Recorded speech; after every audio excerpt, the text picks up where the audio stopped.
Bonjour et bienvenue sur une nouvelle vidéo sur le chapitre géométrie repérée pour les premières spécialités maths et on va parler ici droite et vecteur normal. Donc déjà quelques petits points de cours avec la définition d'un vecteur normal à une droite. Eh bien, un vecteur normal à une droite est un vecteur non nul orthogonal, c'est-à-dire perpendiculaire à un vecteur directeur de D, donc à tout vecteur directeur de D. Donc, sur le schéma que je vous ai fait, le vecteur normal c'est le vecteur n qui est rouge, et puis un vecteur directeur de la droite D c'est le vecteur vert qui s'appelle U. Une conséquence de cela, c'est que si on se prend une droite D de vecteur normal n, A un point de cette droite-là et puis M un point du plan, eh bien M il va appartenir à notre droite si et seulement si vecteur AM scalaire vecteur n est égal à 0. Un peu plus tôt dans l'année, vous aviez vu qu'un produit scalaire est nul si les vecteurs sont orthogonaux. Eh bien, on utilise tout simplement ce critère-là.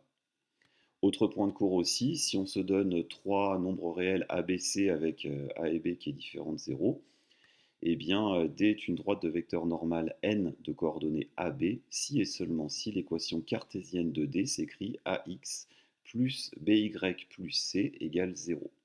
On va se servir de cette propriété-là principalement si on nous donne l'équation cartésienne de la droite sous la forme ax plus by plus c égale 0, et bien pour en extraire rapidement les coordonnées d'un vecteur normal qui aura comme coordonnées du coup a et b. Je vous rappelle qu'on avait vu dans une vidéo précédente que le vecteur directeur il a comme coordonnées moins b a, et du coup le vecteur normal il aura comme coordonnées a b. Une des applications qu'on pourrait faire de cela, ça serait de déterminer une équation cartésienne de la droite passant par un point 1, et puis dont on nous donne un vecteur normal.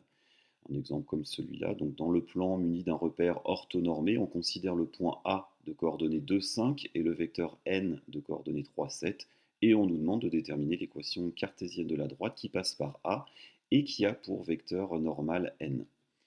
Donc au niveau de la méthodologie, on va commencer par se prendre un point M de coordonnées xy qui appartient à notre droite.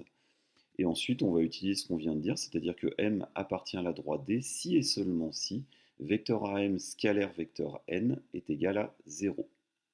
Au niveau des coordonnées de nos deux vecteurs, eh bien, les coordonnées du vecteur AM, c'est x-2 et y-5. Je vous rappelle que c'est les coordonnées du point d'arrivée moins les coordonnées du point de départ. Et les coordonnées du point n nous sont données du vecteur n nous sont données dans l'énoncé, c'est 3 et 7. Donc on va traduire notre critère d'orthogonalité vecteur AM scalaire vecteur n égale 0 en utilisant les coordonnées. Ce qui nous donne que x-2 fois 3 plus y-5 fois 7 est égal à 0. Là, je vous rappelle que c'est le produit scalaire exprimé à l'aide des coordonnées du vecteur AM et du vecteur n. On fait la somme du produit des coordonnées. Ensuite, on n'a plus qu'à développer, et puis on trouve du coup l'équation cartésienne de notre droite qui est 3x plus 7y moins 41 équivaut 0.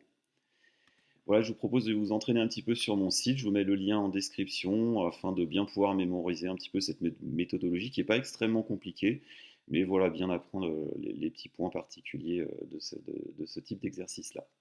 Je vous remercie beaucoup d'avoir suivi cette vidéo et on se retrouve dans une prochaine vidéo très bientôt. Au revoir.